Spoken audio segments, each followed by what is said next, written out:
Alright, so let's look at the high pummel now. So what Aaron's trying to do, most common defense if they've got flexible legs, is they're going to pummel this leg over the top. And if they get your armpit, we really want to keep our armpits free if possible. Okay, so once he's hooked my armpit, it's not an immediate clearing I can do. I have to basically remove myself quite far to get rid of this. So the armpit's probably the worst place he can get it, but of course even just stepping on my shoulder, he can push me away. Right? He can push, and I'm going to lose my control. The reason I don't like the armpit is when he steps, he can push me away, but I get a chance to reset. Okay, but an armpit, if you wait until they get this, now he can pull, and I might not be able to disengage. So he can actually start being offensive potentially here. So try not to allow a high pummel get to that point if possible. Right. So what can we do to stop the high pummel? First, you can tilt your opponent away. Or basically, the more he faces me, the easier the high pummel is going to be. Okay, the more I can make his hips face away, the harder it's going to be for him to do that. Okay. Head position. Okay, this is why we often bring our head very close for the camping. There's two possible positions of your head. Some people like to hover their head more high towards the shoulder, even under the chin. Obviously, if he's trying to high pummel here, this is going to be difficult, okay? Because he's now got to get his foot not only all the way up here, but in front of my shoulder. This is going to be hard to do. Some people are still very flexible. I can also, but obviously frames can be in the way of frames. Sometimes you can't always get your head into that position so easily. We can also lean our head close to the leg, okay?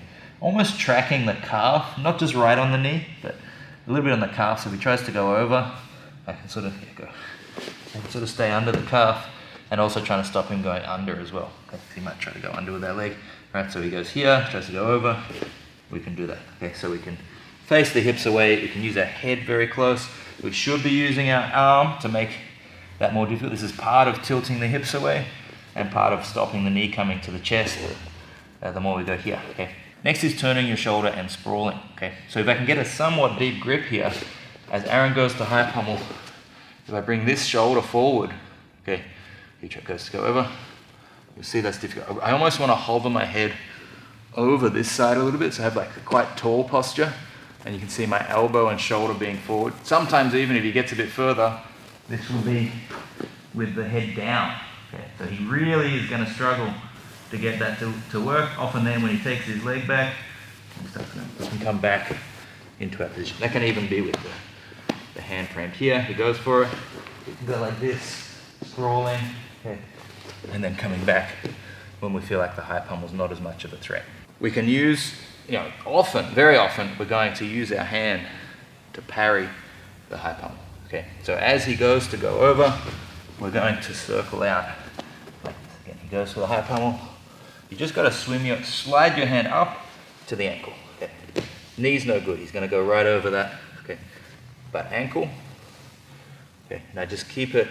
I've got this line outside his shoulder. Okay. That he can't cross. As he goes back down, I can go back to here. He goes again. I come up. I might come up, push it down, come back in. Right. This is an active process.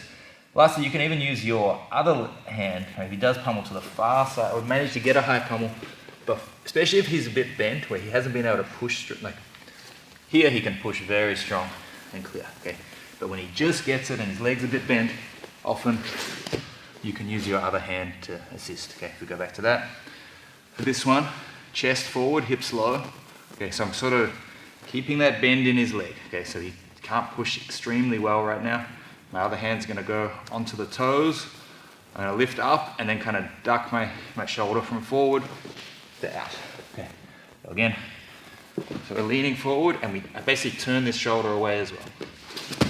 So if he was stuck on that shoulder, imagine he's stuck on it. I'm making it so it starts to slip, and just with a little bit of help from my hand. And lastly, as mentioned earlier, the leg drag. Okay, so if he's really good with the high pummel, I might start walking my leg over the top of the leg, and using all these same swatting and everything to start to clear it. Last thing to say on the high pummel is if they do get a successful high pummel, we're often going to change sides. Okay, that's going to be often our counter, which we'll talk about a bit later.